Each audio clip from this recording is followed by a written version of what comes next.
Y bienvenidos a este primer webinario de este año. Muchas gracias por estar aquí. Mi nombre es Alejandra Sánchez Cabezas, veo muchas personas conocidas. Yo soy, para quienes no me conocen, la presidenta de la Asociación Argentina de Salud Pública. Hago un resumen muy cortito. La Asociación Argentina de Salud Pública es una sociedad científica, pero como es sobre salud pública, entonces también tiene algunas otras características en particular que implican una militancia por el bien común, una militancia por lo público, una militancia por lo colectivo. Y en los tiempos que corren, esta comisión directiva tomamos cargo de la asociación hace 3 años. El primer presidente de esta nueva era de la Asociación Argentina de Salud Pública fue Arnaldo Medina, y bueno, ahora lo estoy siguiendo yo. Entendemos que la salud pública debe ser militada, debe ser defendida, debe ser multidisciplinaria, debe tener una mirada amplia, debe abrevar de otras ciencias. Como bien decía Virchow ya en 1848, la salud pública, la salud es política en grandes palabras, y entendemos esto, no necesariamente partidaria, pero sí es política. Y en los tiempos que corren, tan difíciles y tan duros, queremos estar a la altura, dentro de lo posible, de los tiempos que corren y de lo que la historia requiere de nosotros y nosotras, y estamos pensando cotidianamente cómo estar a la altura, y una de las cuestiones que hacemos es promover estos espacios de pensamiento, de reflexión, de colectivo, de juntarnos, de armar un fogón al lado del fuego donde podamos parar, pensar y construir nuevos escenarios y nuevas esperanzas. Y nada, ninguna manera mejor de empezar esta serie de webinarios de este año, que es con Miguel Benazayag. Muchísimas gracias, Miguel, por estar acá. Entiendo que es conocido, pero de todas maneras voy a hacer un mini resumen. Miguel es argentino, estudió medicina en la UBA y tras ser detenido por la dictadura cívico-militar se exilió en Francia. Es filósofo, es epistemólogo, es un doctor en psicología, es investigador interdisciplinario y es autor de más de 40 libros traducidos a 15 idiomas. Y para nosotros es un honor enorme tenerte. Cada vez que leemos algo de Miguel o que escuchamos algo de Miguel es inspirador, y un fueguito se prende dentro nuestro. Así que muchísimas gracias, Miguel. Quiero decir que lo contacté, inmediatamente dijo que sí. Así que, bueno, para nosotros es muy importante. Y es empezar, entonces, bueno, el título lo elegiste vos. Contanos por qué Sí. el título de este webinario. Bueno, hola, ¿se escucha bien? ¿Está bueno el micrófono? Sí. Está perfecto, Miguel, sí. Bueno, mire, sinceramente les agradezco, no es formalidad, les agradezco esta invitación, me interesa muchísimo este tipo de diálogo, este tipo de redes y asociaciones como la de ustedes, ¿verdad? Porque creo efectivamente que estamos pasando un momento muy particular, y no solamente en el país, ¿no? Sino que estamos pasando un momento, bueno, histórico, un poco, acá aparecen un montón de cosas, no sé, disculpen. Un momento histórico en general, bueno, de un gran cambio, no sabemos muy bien dónde vamos, etcétera, etcétera. Yo trabajo de hace mucho tiempo en lo que sería la interfase entre el mundo de lo vivo, la biología, y el mundo de las máquinas algorítmicas, las máquinas digitales, ¿verdad? Eh, Tratando de comprender antropológicamente, socialmente, pero también, claro, políticamente, ¿no? ¿Qué es lo que está pasando? ¿No? O sea, ¿qué es lo que está pasando? Que son cambios enormes. Entonces vamos a dialogar con Alejandra, habíamos elegido ese modo de intervención, pero yo voy a explicar por qué tomé esta frase de Heidegger, que, bueno, no era muy simpático Heidegger, pero era muy interesante, ¿no? Eh, Heidegger, en una entrevista que da a la, ¿cómo se llama? La revista alemana, bueno, no me acuerdo ahora, eh, pide que esta entrevista salga post-mortem, o sea que fue publicada recién después del deceso de Heidegger, y en esta entrevista él va a decir esta frase que es: ahora solamente un Dios podrá salvarnos, ¿no? Y él hace referencia efectivamente a la alta tecnología, a la amenaza nuclear, ¿no? Hace referencia a los cambios antropológicos, etcétera, etcétera, diciendo, bueno, qué es lo cómo podemos interpretar esta frase para empezar, ¿no? O sea, es lo que dice, bueno, el hombre de la modernidad, el hombre occidental, el hombre en el sentido cartesiano, ¿no? El hombre, ¿no? Ese que piensa el mundo de manera colonial, ¿no? O sea, como el dispositivo cartesiano, o sea, el hombre tenía que transformarse en amo y posesor de la naturaleza y del mundo, ¿verdad? Este hombre viril, conquistador, etcétera, que aparece en la imagen del ingeniero, problema, solución, ¿no? Y todo lo que está en el medio hay o que aplastarlo o evitarlo, etcétera. Bueno, ese hombre es el hombre que produjo un montón de cosas, no se puede evaluar de manera simplista toda una época, pero bueno, produjo un montón de cosas, pero también ese modo de producción del mundo y del hombre, de coproducción diríamos, trajo lo que se conoce como la crisis del antropoceno, ¿verdad? Esa crisis del antropoceno es una crisis donde en realidad lo que pasa es que un modo de autoproducción del mundo, un modo de relación de lo vivo con el mundo, no va más, para decirlo así rápidamente, ¿verdad? Hay un no va más. O sea, no va más quiere decir que este modo de consumir, producir, relacionarse, educar, a partir de un cierto momento produce más destrucción que construcción. Es un ciclo, ¿verdad? O sea, la modernidad occidental nace poco después del año 1000, se calcula, ¿verdad? O sea, cuando se habla Abelardo, Loíza, el nominalismo, conoce un momento cúlmine con Galileo, etcétera, y una caída. Ese es el mundo colonial, occidental, patriarcal, como quieran llamarlo, pero también el mundo que produjo un montón de saberes, de arte, etcétera. Bueno, esa caída es la que donde nosotros nos situamos para decir hay una crisis estructural y el síntoma más claro para no andar dando muchas vueltas es ese, es que efectivamente si se sigue actuando de la manera que se actuaba hasta ahí, la destrucción es mucho más grande que lo que se produce. Si quiere podemos dar ejemplos más tarde, pero bueno, o sea, no quiero ser muy largo. Entonces Heidegger va a decir, ahora solamente un Dios podrá salvarnos. O sea, que dice, exit afuera el hombre de la modernidad, el hombre técnico, ¿no? El homo faber, ¿no? O sea, ese no podrá salvarnos porque ese hombre, ese modelo de ser humano, es el que también a la vez trajo el desastre. Bueno, nosotros decimos, pero un Dios podrá salvarnos. ¿Qué quiere decir eso? Quiere decir que tenemos que ponernos de rodillas y rezar, ¿verdad? Es cómico porque antes que Francisco, el Papa, se enferme, me invitó al Vaticano para hablar de esto con él, ¿no? Pero yo no tengo nada que ver con la enfermedad de él, charlamos nada más, ¿no?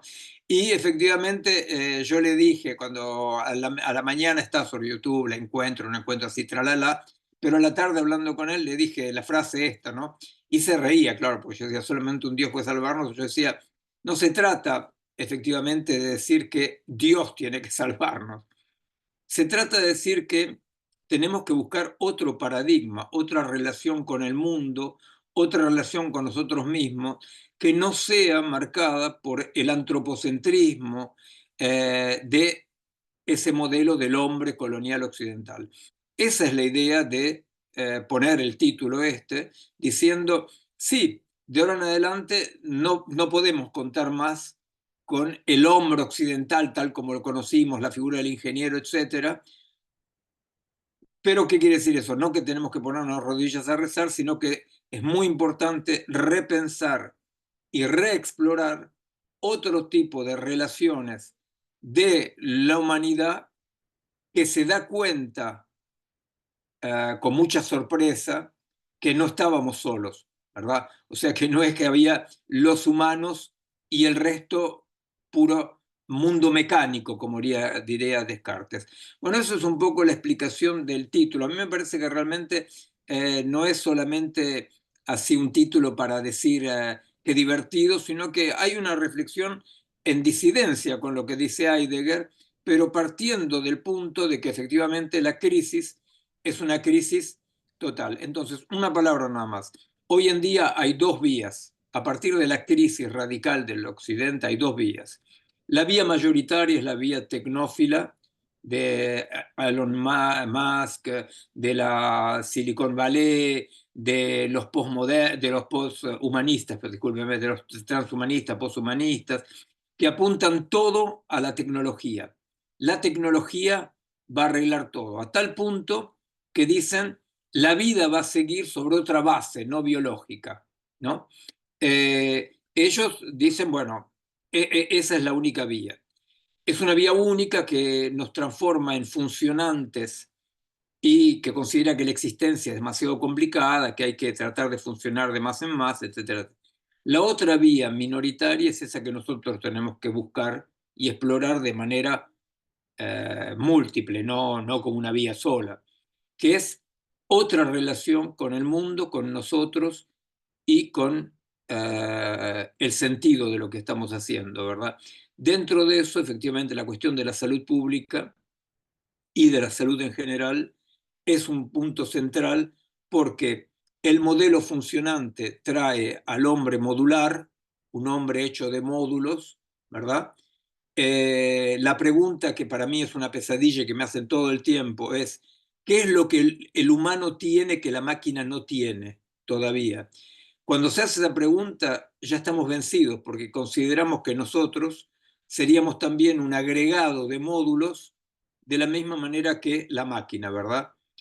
Y en realidad, bueno, los seres vivos y los humanos en particular somos, por empezar, un todo que no se resume a las partes que lo componen, ¿verdad? Bueno, eso es un poco para explicar el ángulo de ataque y la frase de invitación. Muchísimas gracias, Miguel. Bueno, como empezamos diciendo, estamos viviendo momentos muy duros. La semana pasada, y además aprovecho para hacer público nuestro rechazo a la tremenda represión que hubo a los jubilados y a los manifestantes, que no habíamos visto desde hace muchísimo tiempo y empeorada además por las manifestaciones posteriores de las autoridades. Y ahí muchas veces quienes estamos acá nos sentimos o impulsados a movernos y correr de un lado para el otro y vociferar, como dice Nietzsche, sin hacer nada, o a la parálisis absoluta porque nos invade los acontecimientos. En uno de tus libros, hablando de la mirada al mundo, vos decís que mira al mundo solo como escombros, solo como una tragedia y como algo que está en decadencia, participa de hacer de este mundo un campo de ruinas. El acontecimiento, lo extraordinario está en la mirada y no en la cosa en sí. Me parece muy potente y vos después más tarde en el mismo libro afirmás, el acontecimiento está en la mirada, en la capacidad de volver a la potencia de los cuerpos. Me parece muy inspirador empezar con esta reflexión y querría que, bueno, ¿cómo llevarías esta reflexión a nuestro contexto actual? Que además nosotros tendemos a mirarlo en Argentina como si fuera nuestro pequeño mundo y esto es mucho más amplio. ¿Cuál es tu reflexión al respecto, Miguel? Bueno, les hago un pequeño paréntesis. En este momento, el colectivo Malgré Tout, el colectivo que yo fundé y que existe, con 450 jóvenes africanos indocumentados, están siendo atacados en un teatro que los jóvenes del colectivo ocupaban desde hace un año, ¿no?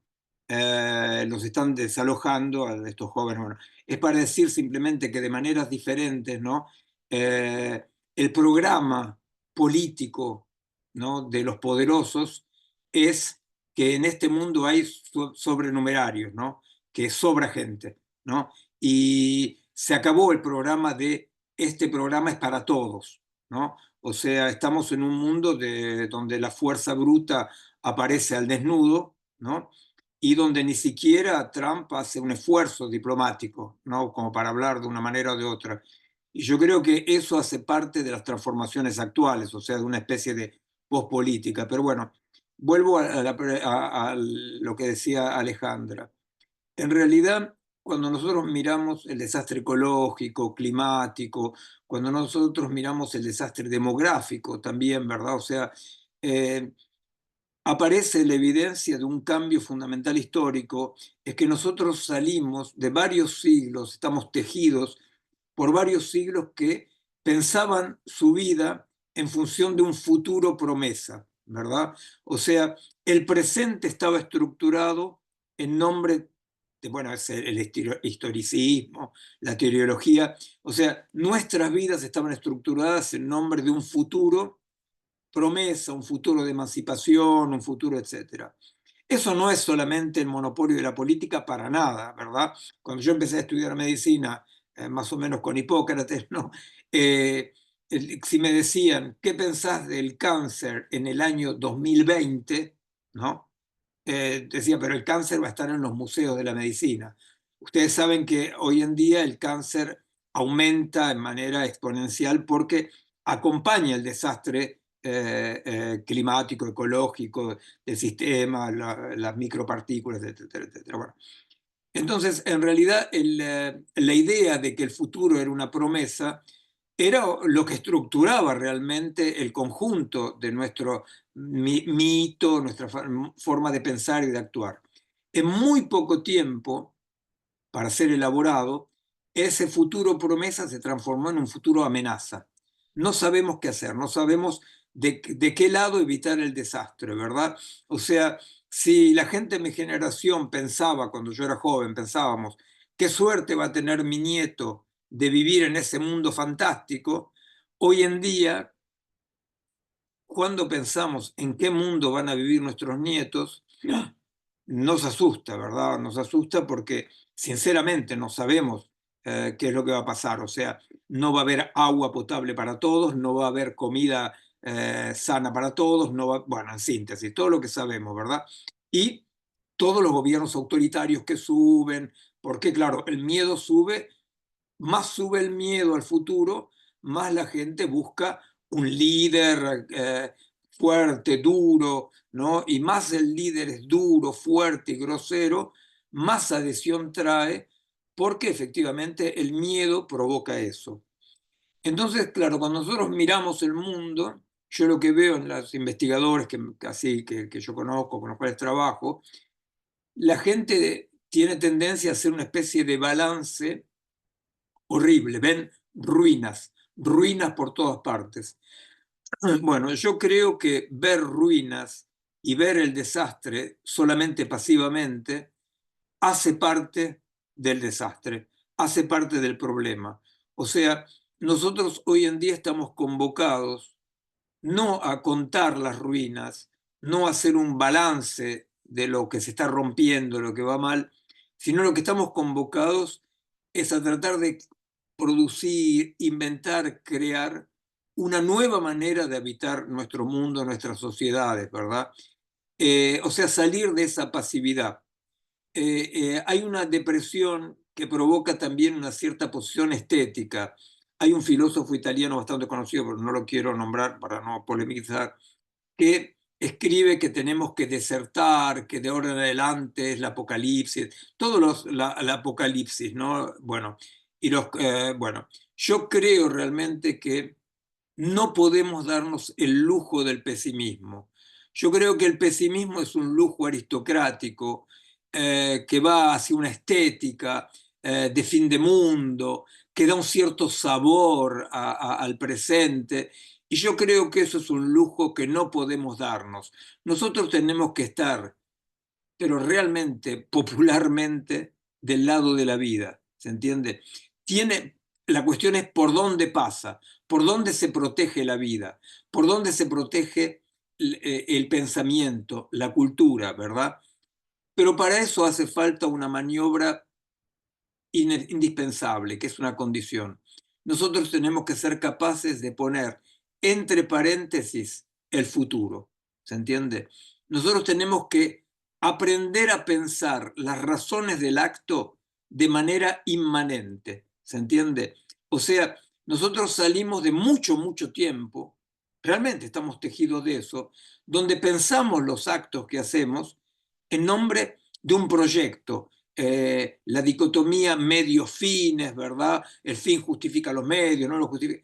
Bueno, todo lo que continúe en este dispositivo de un tiempo lineal, de lo que va a llegar, hace parte del problema.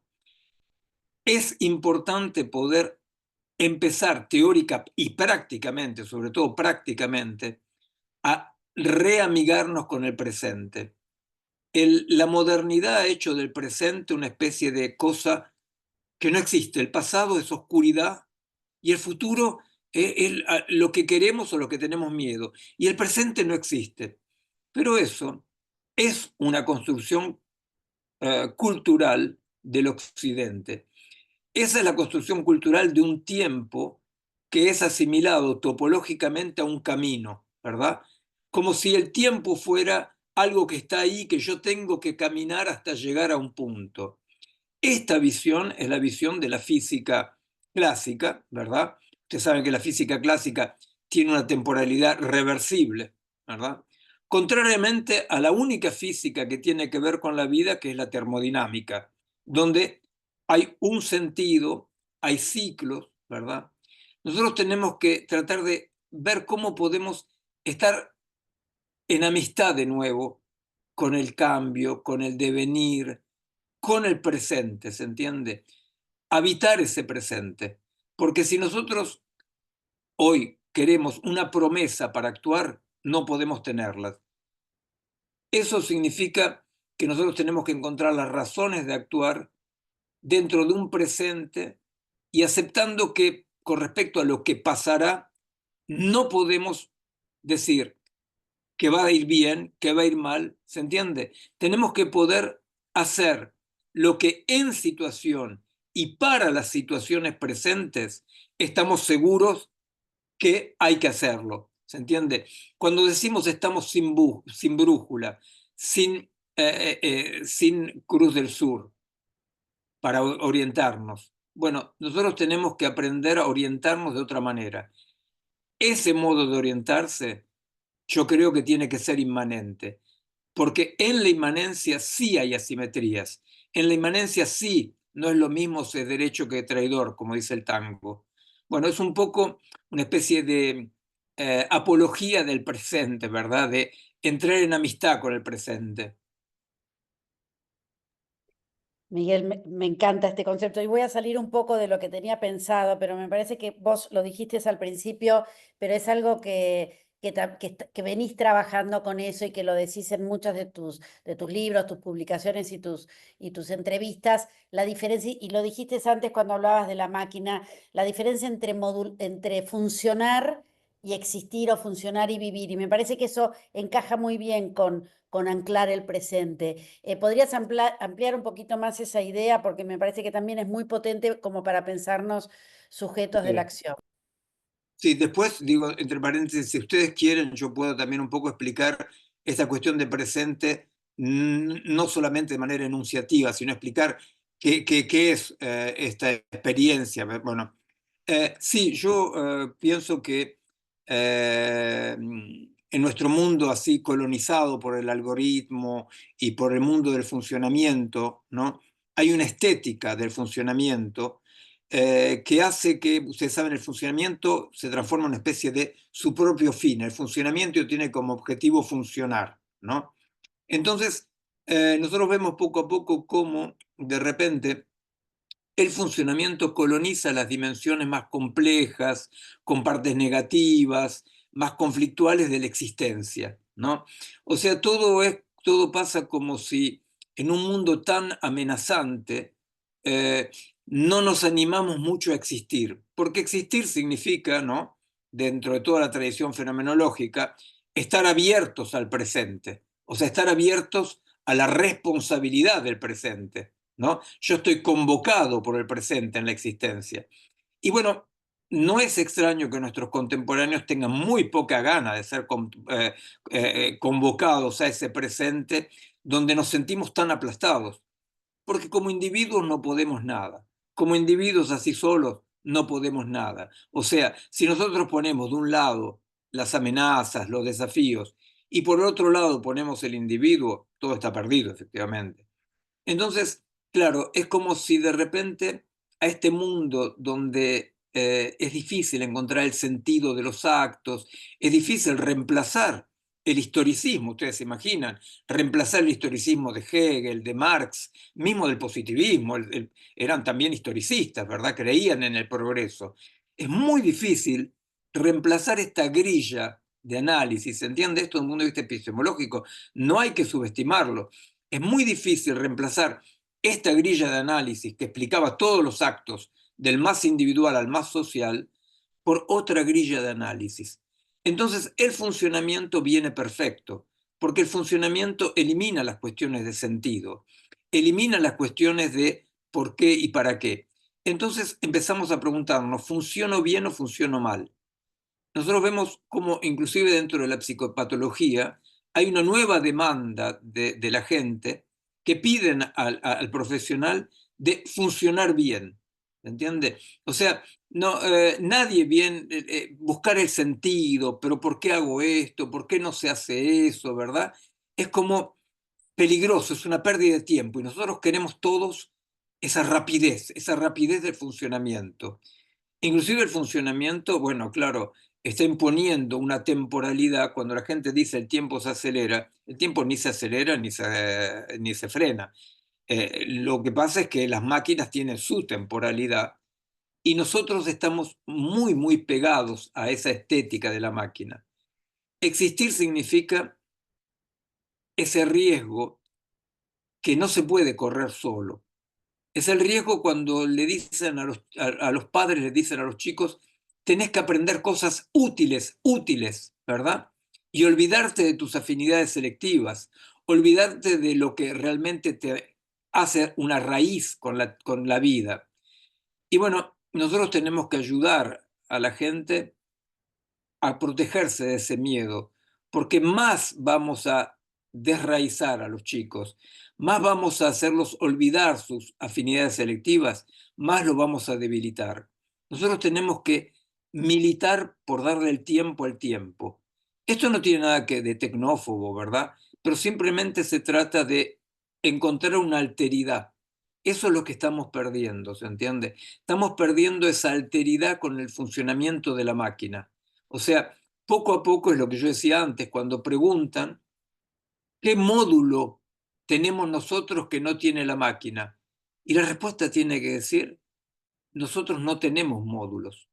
Nosotros no tenemos módulos. O sea, el modo de existencia de los seres vivos es que el todo precede las partes, ¿verdad? Esto en matemáticas, hay un matemático que escribió esto, Lotman, muy complejo, muy bien. Pero piensen en biología nomás.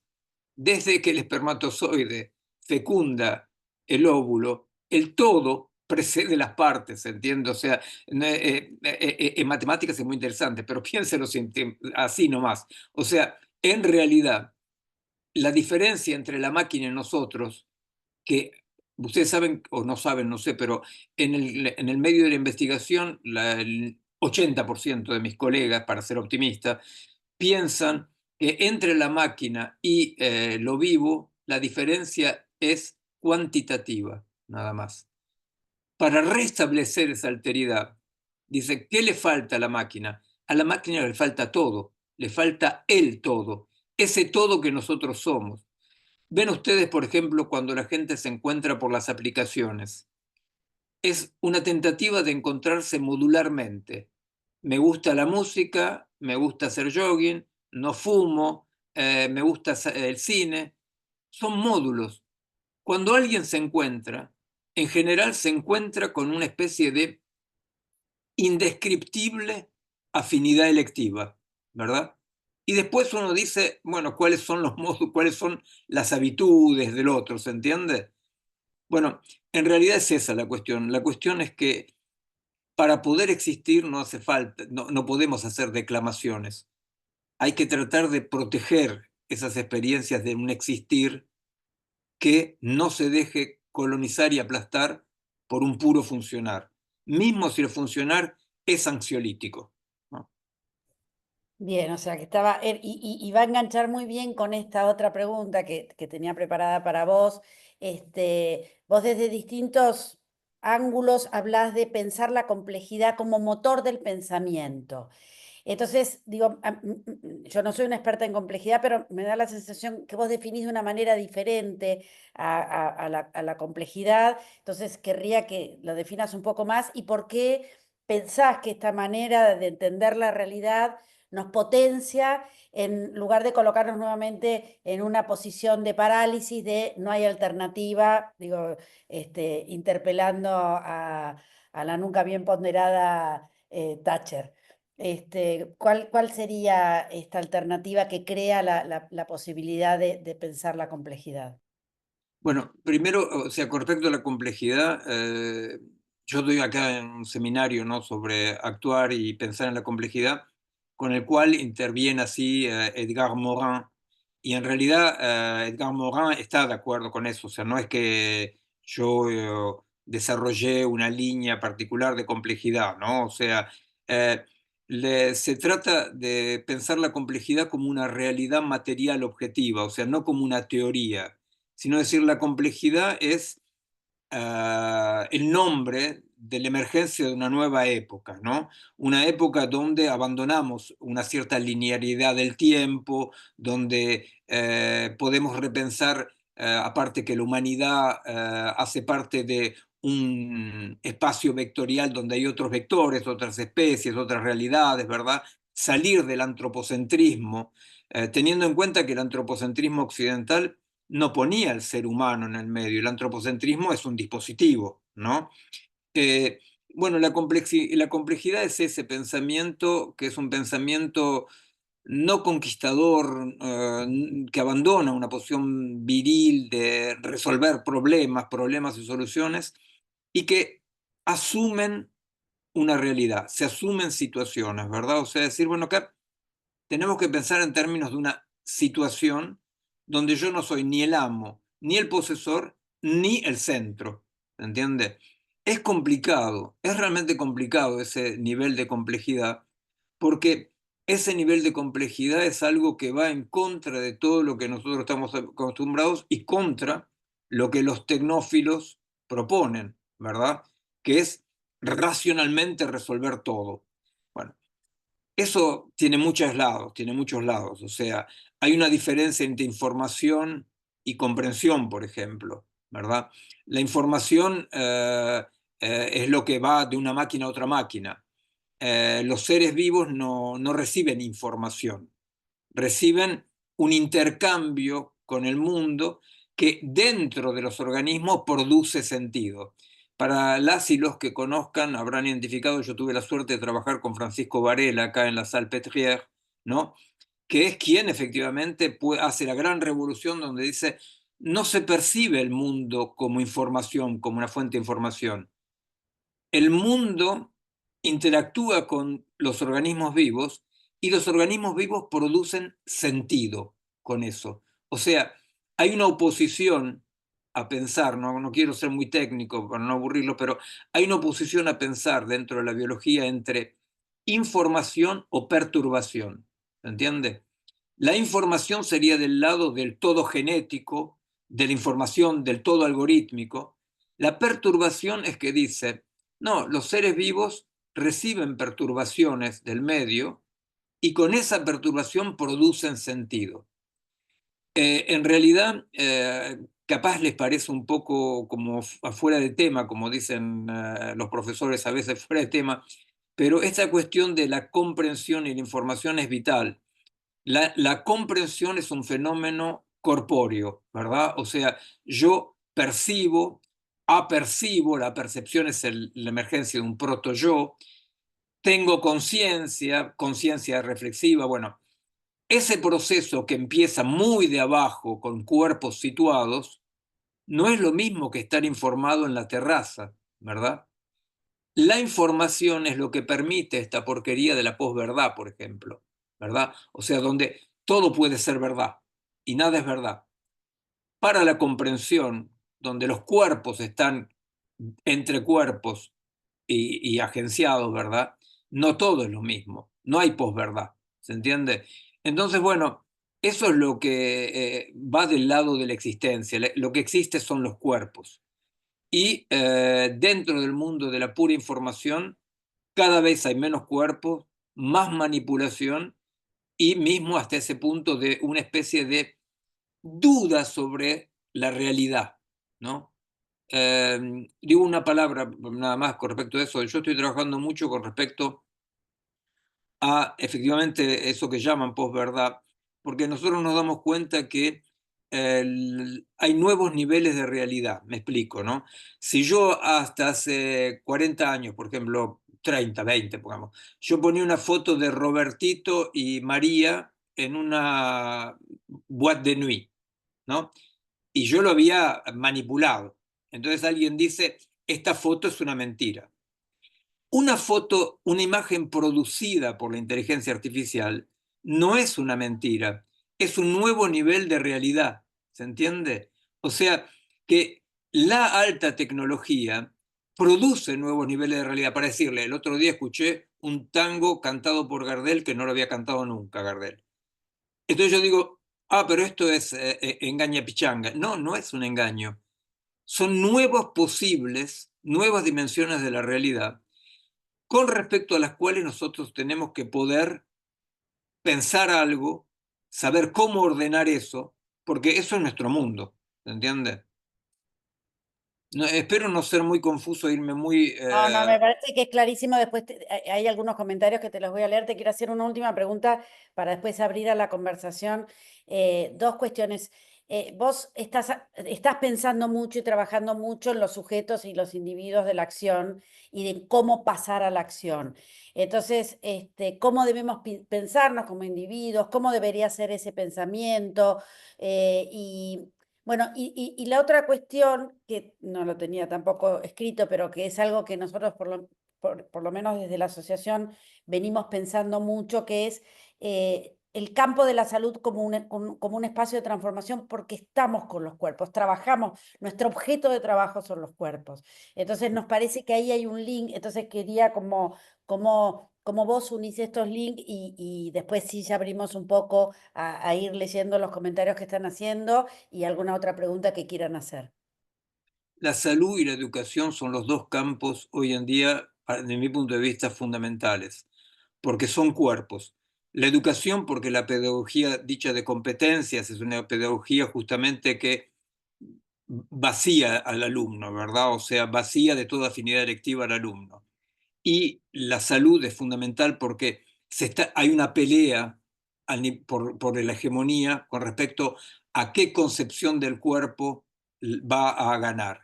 La que está ganando es la del cuerpo modular, la del cuerpo como un Lego, ¿verdad? Donde el cyborg avanza, ¿verdad? Nosotros somos todos ya un poco cyborg, no nos damos cuenta porque el fenotipo no cambia y estábamos acostumbrados en las películas de ciencia ficción a que un cyborg era alguien que tenía el fenotipo cambiado. Yo laburé mucho en las modificaciones cerebrales debido a la simple promiscuidad con las máquinas digitales, ¿no? Yo había laburado con el implante coclear y después quise laburar con interfaces no intrusivas, ¿no? Entonces, bueno, el GPS, bueno, todo lo que es eso, ¿no? Entonces nosotros nos estamos transformando en cyborg sin darnos cuenta por el simple fenómeno neurológico de delegación de funciones cerebrales. ¿Se entiende? O sea, la delegación de funciones cerebrales que por la rapidez no permite el mecanismo de regulación que es el reciclaje de las zonas liberadas, ¿no? O sea, el mecanismo es ese, o sea, delegación de funciones, reciclaje, eso, pero eso toma mucho tiempo el reciclaje. Nosotros estamos por ahora en una masiva delegación de funciones y transformándonos poquito a poco en cyborg a pesar nuestro. Entonces, ¿qué concepción del cuerpo tenemos, verdad? ¿De qué cuerpo estamos hablando, no? La importancia de los cuerpos, ¿verdad? Que un cuerpo no nos debe servir a funcionar, ¿verdad? La profunda inutilidad de la vida, ¿verdad? O sea, el objetivo de la vida es vivir, no es transitivo, ¿se entiende? La máquina es transitiva, la máquina sirve para.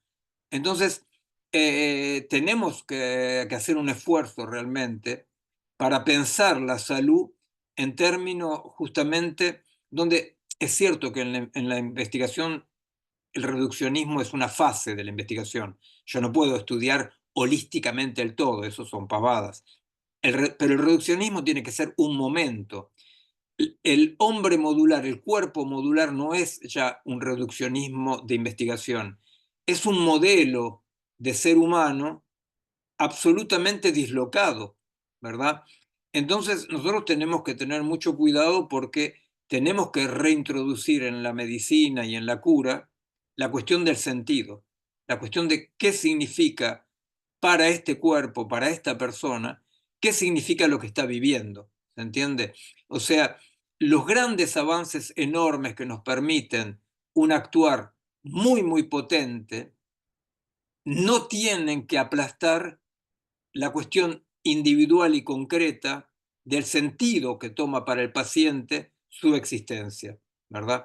Porque si no, nosotros con la medicina del biopoder y de la biopolítica estamos fascinados con la eficacia de esa medicina y no vemos que, bueno, que estamos perdiendo, pero ¿qué sentido tiene para la persona? Yo trabajé acá al principio de la cura paliativa, por ejemplo, ¿no? Y efectivamente en la cura paliativa poco a poco fue apareciendo los protocolos de la buena muerte, ¿no? Y resulta que no, nosotros decimos, bueno, por ejemplo, llegaba el interno en medicina, bueno, no sé cómo se llama en español, bueno, no importa, y decía, hay que decirle la verdad a la persona que está muriendo. Y yo decía, pero la verdad no es una información, o sea, la verdad no es una información más potente, no es decirle te quedan tantos días. La verdad tiene que ver con la subjetividad de la persona y de la familia que está alrededor, ¿se entiende? Lo que le permite vivir, el sentido.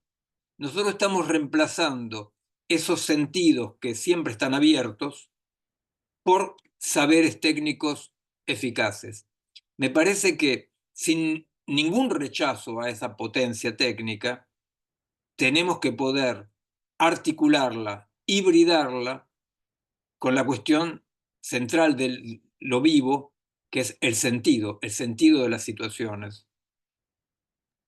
Gracias, Miguel. Te voy a leer algunos comentarios. Cuando vos hablaste sobre Bifo, Nacho Maglio, también miembro de la comisión directiva, dice, excelente, Miguel. Con relación a la referencia de Bifo sobre desertar, creo haber entendido que no se trata de abandonar la lucha desde un enfoque pesimista y apocalíptico, sino de hurgar otras formas de lucha quizás más efectivas, como la deserción al consumo irracional.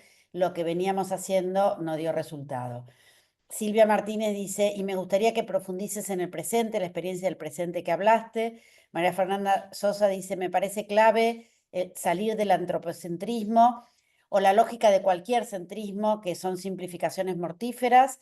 Y Paulo Melisa dice, quisiera preguntarle a Miguel en qué libros o artículos suyos en español podemos seguir profundizando los temas que está tratando hoy. Vamos con esto y después seguimos con otros comentarios. Sí, sí. Paso el chivo, últimamente me publico todo en Prometeo. En la Argentina sale Prometeo. Ahí pasé el chivo, discúlpenme. Eh, Miren, les voy a explicar un poquito cómo estamos trabajando nosotros con el equipo acá, la cuestión del presente, ¿no? Resulta que es muy difícil salir de ese sufrimiento el cual nos puso la modernidad occidental, de ese presente que se desvanece, ¿verdad? Y que hace, como dice Rodolfo Kusch, dice, el occidente hace de la vida una sala de espera, porque uno siempre está esperando que pase, que pase algo, y nunca llega nada, estamos siempre esperando, ¿verdad? Bueno, es muy difícil salir de eso porque la añoranza de la persona occidentalizada, ¿verdad? Nosotros, la añoranza es una añoranza loca, que es que el tiempo se pare, ¿no? O sea, como le decimos, mamá, para la calecita, ¿no? Para el mundo que me quiero bajar. Esa esperanza es una esperanza totalmente loca y productora de mucha tristeza y de mucha angustia, porque sentimos lo propio y fantástico del modo de vida que es esta devenir permanente, lo sentimos como algo negativo, ¿verdad? O sea, nosotros sabemos muy bien que la estabilidad de un organismo vivo es bajo condición de mantenerse lejos del equilibrio, ¿no? Lejos del equilibrio termodinámico. O sea que lo propio de la vida es este devenir permanente, conflictual, múltiple, con ciclos que se interponen, bueno, etcétera, etcétera. Y el Occidente ha producido esta idea de que lo que, lo que aspiramos es a lo metafísico de la dureza de la piedra. ¿Cuándo se podrá parar? No sabemos habitar los ciclos, no sabemos habitar ese presente amplio y profundo. Entonces yo quiero darles dos ejemplos nada más. Ustedes me dirán si les hablo o darme otros que les parezcan. Un ejemplo viene de la música, ¿no? Resulta que en la música nosotros nos damos cuenta de que nadie recibe nota a nota una música, ¿verdad? O sea, al contrario, cada cultura educa para recibir ese presente amplio de la música y, de acuerdo a la cultura donde estamos, nosotros siempre estamos en ese presente multidimensional del cual San Agustín hablaba, ¿no? O sea, el presente del pasado, el presente del futuro y el presente del presente. O sea que cuando nosotros estamos escuchando música, y bueno, son todas las experiencias de música serial justamente exploran esto, ¿no? Nunca estamos escuchando algo inmediato. Lo inmediato es el mundo de la máquina, ¿no? O sea, lo inmediato, la sucesión de inmediatos. Nosotros cuando escuchamos una música, aunque no seamos músicos, nos damos cuenta qué es lo que tiene que seguir con respecto a lo que ya escuchamos y lo que estamos escuchando, ¿verdad? Hay una especie de presente amplio, ¿no? Que no se deja reducir para nada a la inmediatez. Eso es una experiencia empírica. De un punto de vista neurofisiológico, es lo que llamamos las ventanas temporales, ¿no? O sea, ¿a qué se llaman las ventanas temporales? Bueno, imagino que una buena parte de ustedes saben.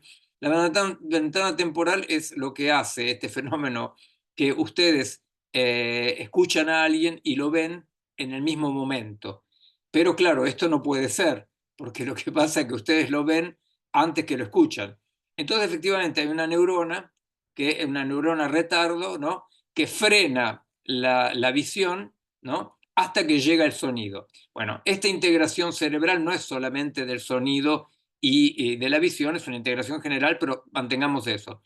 O sea que en realidad yo lo que estoy viviendo como un presente es una construcción que tiene una duración, ¿se entiende? Esa duración no es para nada la instantaneidad que el Occidente nos enseñó a tener como percepción. Es una percepción culturalmente producida, pero que no va en el sentido de la experiencia real de nuestros cuerpos, ¿se entienden? O sea, lo que digo del montaje visión, sonido, es así nomás, no hay ningún problema, se llama ventana temporal en neurología, pero es un pequeño detalle para explicar un poco cómo nosotros podemos comprender que el presente, lo que llamamos el presente, es una realidad mucho más amplia de lo que nuestra conciencia inmediata está acostumbrada a pensar como el presente que se va. El presente es una construcción que nosotros tenemos que comprender como haciendo parte de ciclos, ¿no? Y el último ejemplo es el ejemplo poético, ¿no? De Cavafy, el poeta Cavafy, cuando dice en el poema que si no lo leyeron es un regalo, porque me gustaría no haberlo leído para poder descubrirlo, porque es fantástico. Es un poema que se llama Itaca, ¿no? Entonces él describe el camino de Ulises, ¿no? Y dice, cuando llegues a Itaca, no estés muy decepcionado, dice, la vas a encontrar pobre, pero comprenderás que Itaca es el nombre de lo que te permitió ponerte en marcha, ¿verdad? Bueno, esa idea, ¿no? Caminante no hay camino, esa idea de que en realidad, para volver a una pregunta que hacía Alejandra, después me callo y dialogamos, ustedes saben, la modernidad necesitaba estructuralmente, ¿no? Hacer que el hombre, hablamos de hombre, ¿no? Más blanco, más masculino, etcétera, tome el lugar de Dios, tome el lugar de Dios, o sea, es la época del hombre con respecto a la época de Dios, es como lo habla Foucault, ¿no? Pero para que el hombre sea el sujeto de la historia, tenía que ser un ente causa sui, ¿se entiende? O sea, un ente causa sui, o sea que tiene que actuar sin determinación. Entonces aparece el dispositivo donde hay una entidad afuera de la situación que desde afuera quiere hacer eso o quiere hacer aquello. Es un poco la imagen del ingeniero, ¿entienden? O sea, yo quiero hacer esto en mi cabeza y después lo realizo. Pero esto corresponde exactamente al dispositivo colonial occidental de un sujeto que se extrae del mundo y que desde afuera lo domina, ¿no? Bueno, Wittgenstein, no en el Tractatus, sino en las obras filosóficas, ¿cómo se llama? Bueno, no me acuerdo cómo se llama. Eh, Él dice algo que la neurología mucho tiempo después va a constatar, y es que no existe ese homúnculos que, de la voluntad que antes de actuar quiere actuar. ¿Se entiende? Lo que va a decir Wittgenstein y lo que constatamos en neurofisiología es que yo sé que quise levantar el brazo porque lo levanté. ¿Se entiende? O sea, no hay un ser causa sui sin determinación que decide desde afuera. O sea, el movimiento no tiene, o sea, cuando alguien dice, yo querría parar de fumar, pero no puedo, uno dice, no, eso es una imagen a la cual vos adherís, viste, que te hace sufrir, pero yo cómo sabría si quiero parar de fumar, y bueno, porque no fumarías, ¿se entiende? O sea, la ruptura de este binarismo occidental, ¿no? Que es la ruptura con este sujeto que se extrae del dispositivo, ¿verdad? O sea, donde no existe yo querría, pero tengo la voluntad, pero no logro hacerlo, ¿se entiende? Bueno, esos son los cambios de cómo habitar un poco de manera diferente. Yo creo que cambian las cosas, lo creo realmente clínicamente, que cambian las cosas cuando uno para de hacer esta diferencia entre relato y proceso y trata de ver un poco los procesos. ¿Yo qué hago? ¿Yo qué hago? ¿No? No, sino yo qué pienso que querría hacer, ¿no? Bueno, un poco así. Prometo ser un poco más corto en las próximas No, respuestas. no es necesario porque además las preguntas vienen en el mismo sentido. Gladys Renzi dice, Miguel, estás haciendo permanentemente referencia al sentido, al presente, al devenir. ¿Cómo enhebrar esos tres conceptos? Te leo tres cuestiones porque van en la misma línea. Silvia Brunelli dice, ¿podrías ampliar tu perspectiva sobre la dimensión performática actante en las prácticas artísticas, como la dimensión corporal y presencial abona al sentido de la inmanencia? ¿Va por ahí? Virginia López Casariego dice, cuando habla, te trata de usted, cuando habla de presente multidimensional, ¿se acerca a la lectura del buen vivir de pueblos andinos? Nora Groisman le contesta, a ella sí. Y Graciela Jacob, que además vos hablaste de la muerte, Graciela es médica y socióloga y trabaja cuidados paliativos hace muchos años, dice, se hace camino al andar y ni siquiera la muerte es instantánea, aún desde lo estrictamente biológico. Absolutamente, absolutamente. Bueno, con respecto a a las culturas andinas, en realidad no es solamente las culturas andinas. La única cultura que creó esta idea de una topologización del tiempo como si fuera algo que hay que recorrer y que está ahí adelante nuestro, es la modernidad occidental. Todas las otras culturas, tan diferentes como son, todas tienen un rasgo en común, que ninguna pensó el tiempo en términos tangenciales y con un sentido ascendente, ¿se entiende? O sea, todas las culturas muy diferentes pensaban en términos de ciclos donde el espiral es la figura central de la temporalidad, ¿verdad? O sea, entonces, en realidad sí, claro, por supuesto, los pueblos andinos, como todos los otros pueblos paracoloniales o precoloniales y esperemos postcoloniales, ¿no? Eh, por supuesto, sí, sí. Ahora, sentido, devenir Y presente. y presente. La cuestión es que cuando yo decía este desafío de un cambio de paradigma, es porque durante mucho tiempo el sentido estaba dado por el objetivo final, por Ítaca en el sentido triste, digamos, ¿no? Como si realmente Ítaca no fuera el camino, ¿no? O sea, entonces durante mucho tiempo, mañana en Italia había un diario en la época de la Revolución Italiana en 1848, 50, que se llamaba Domani. Y todo estaba dicho, mañana, porque mañana es todo, ¿no? Y entonces es muy complicado encontrar un sentido al acto que no esté inspirado en eso, ¿se entiende? O sea, descolonizar el sentido de el sentido teleológico historicista. ¿Eh? Yo me acuerdo, tenía un paciente en una consultación de psiquiatría que vieron como esa cuestión de que le meten una etiqueta y ya hasta no tenía ni nombre, ¿no? Él se llamaba Jean-Christophe, pero era esquizofrénico, ¿no? Entonces iba todos los días a un taller, entonces me decía, bueno, estoy cada vez mejor, estoy cada vez mejor. Y yo decía, bueno, pero Jean-Christophe, hay que parar de estar mejor, porque hasta dónde vas a ir, ¿no? Pero él, por más esquizofrénico que era, él sabía que lo que tenía que decirle a un psicoflick, como se dice, es estoy mejor. O sea, estoy caminando, estoy en la ruta, estoy en esa ruta de una temporalidad ascendente, ¿verdad? Y yo decía, es esquizofrénico, está totalmente en babia, no logra mucho juntar el mundo. ¿Por qué no lo dejan vivir? ¿Por qué no lo dejan vivir mejor? ¿No? ¿Por qué no dejan tranquilo de existir, ahí existir, ¿verdad?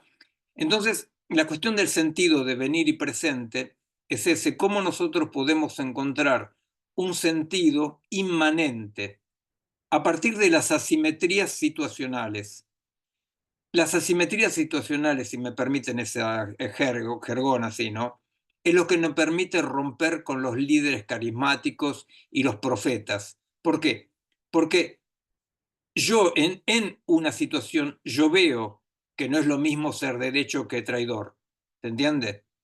No necesito la promesa de nadie que me diga, a pesar de lo que vos estás viviendo, la realidad es otra. ¿Se entiende? O sea, que es la cuestión de las vanguardias esclarecidas occidentales.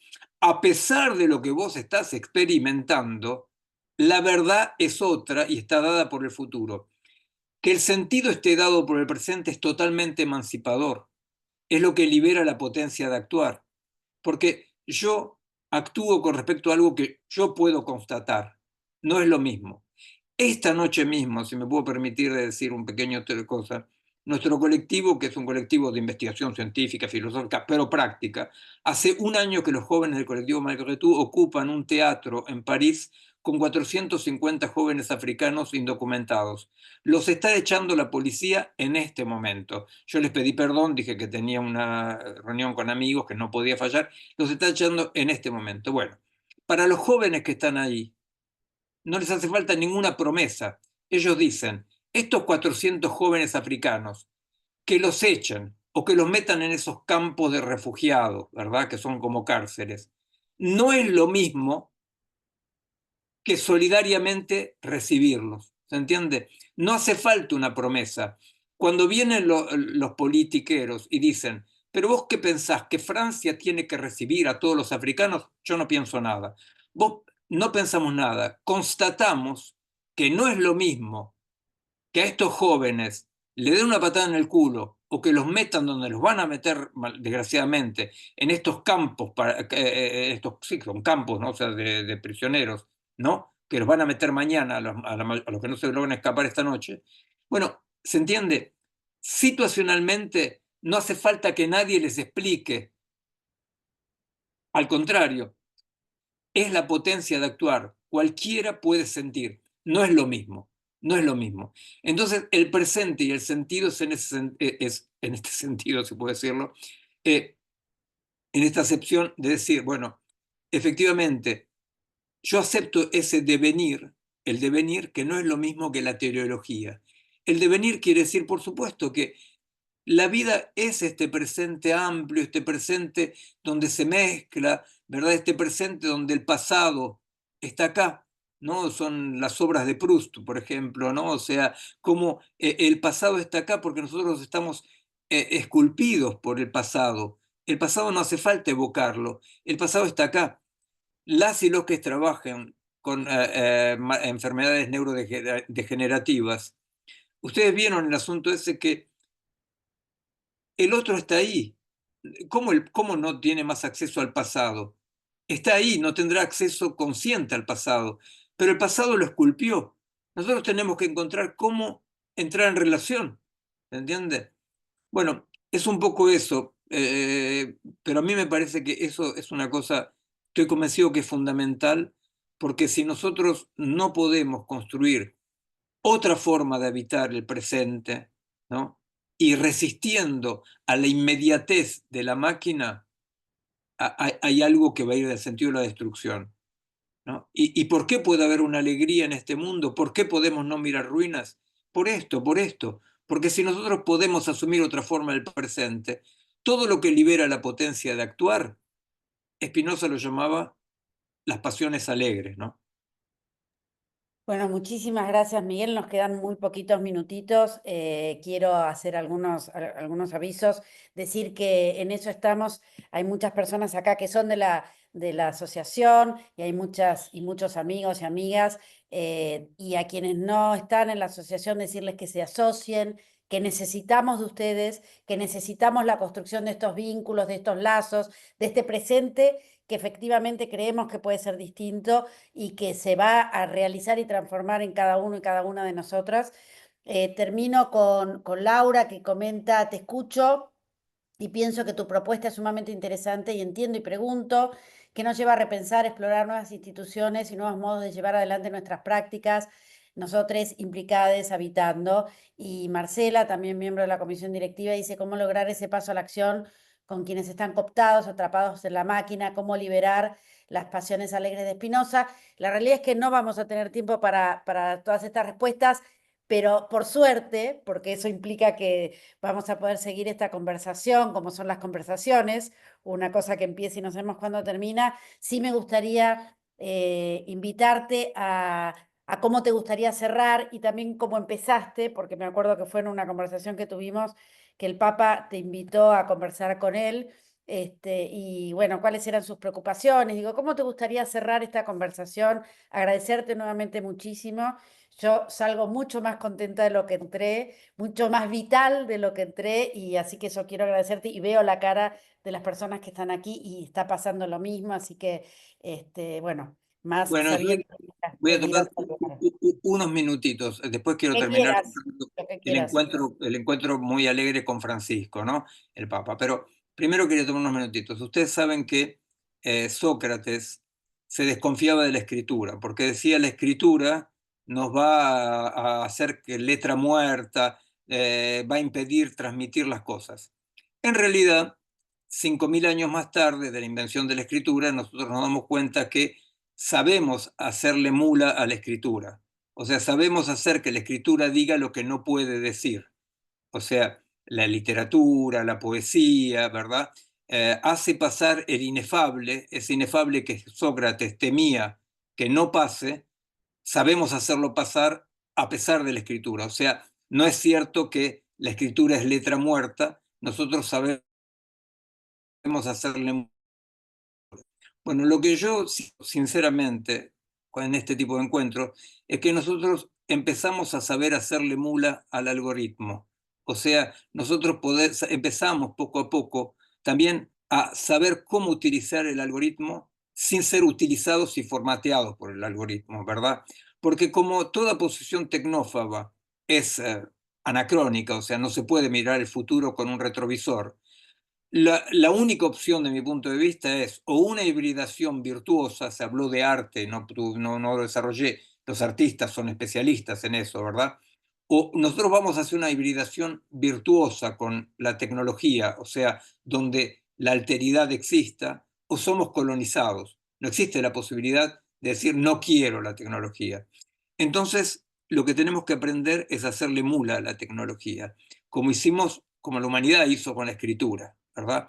Multiplicar las escrituras, hacer que la escritura diga lo que nunca la escritura puede decir, que es lo propio de la poesía y la literatura, ¿verdad? O sea, hacer pasar el inefable. Yo creo que en experiencias como esta, donde de una manera o de otra pasa algo de la amistad, muestra de que no es cierto que todo es ruinas y no es cierto que el algoritmo nos aplastó, ¿verdad?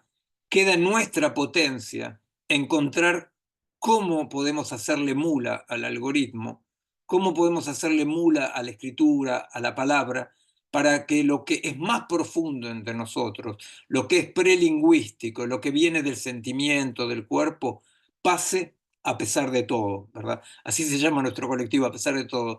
Pero quería terminar simplemente con el Francisco. Resulta que me invitó Francisco, yo recibí una invitación del Vaticano hace un año y yo pensé que, bueno, no lo tomé muy en serio, ¿no? Y me volvieron a invitar, después me llamó el secretario de un arzobispo, me dice, pero usted recibe, que, bueno, entonces dije, sí, sí, yo voy. Entonces me recibió a la mañana, era como un circo, ¿no? Había un montón de gente, y yo estaba decepcionado, estaba la reina de Jordania, el presidente de la FIFA, un ministro egipcio, y había Marta Peloni, por ejemplo, una santa monjita argentina, había, o sea, gente muy buena y un montón de gente que, voy a decir, yo no lo frecuentaría. Entonces me explicaron, yo ya estaba poniendo cara de culis, digamos, y entonces me explicaron, me dijeron, no, mira, las cosas son así. Para poder abordar un tema como este, el algoritmo, o sea, y lo vivo, hace falta invitar mucha gente, ¿no? Porque todo el mundo lo ataca al Francisco, ¿no? Entonces dice, y después a la tarde vos vas a hablar con Francisco. Y efectivamente, ¿no? A la mañana yo hablé 10, 12 minutos delante de toda esa gente. Me parecía, ¿qué hago al lado de la reina de Jordania? ¿No? O sea, que tuvo la caradurez de decir que pensaban sus hermanos palestinos. Yo dije, seguro que piensan cómo los masacraron, ¿no? Y entonces, a la tarde hablé con Francisco y yo me encontré en un momento diciendo una frase, y quería terminar con esa anécdota, que cuando la dije, yo estoy loco, porque yo le dije, mira, si nosotros queremos encontrar una alteridad con respecto a la máquina, decir que el humano es diferente que la máquina, le digo, el alma no es suficiente. Y cuando dije esto, yo dije, me va a matar. Y entonces él se rió y me dijo, para eso te llamamos. Y a mí me pareció fantástico que con una sonrisa, yo no sé si viste las fotos que te mandé, viste de cómo la sonrisa, cuando eligieron, porque él había leído un libro que salió en la Argentina, que ChatGPT, qué sé yo, había leído ese libro, ¿no? Que salió en Italia. Y bueno, me pareció fantástico pensar que efectivamente alguien como él podía recibir de un hereje como yo la idea de que teníamos que hacer una alianza para salvarlo vivo y que no podíamos venir cada uno con su dogma, ¿no? Sino que teníamos que hacer una alianza abierta, que ningún dogma podía parar esta máquina que nos está destruyendo, ¿no? Y bueno, fue muy lindo, fue muy, muy lindo porque, bueno, me entusiasma como esta tarde, me entusiasma, o sea, pensar que acá estamos, ¿no? Acá estamos, ¿no? Bueno, muchas gracias por esto y que sea espero que sea la primera De de mu- otras. Sí, va a ser, hay muchos, bueno, muchos mensajes de agradecimiento. Hermoso, no podrías haber terminado de mejor manera.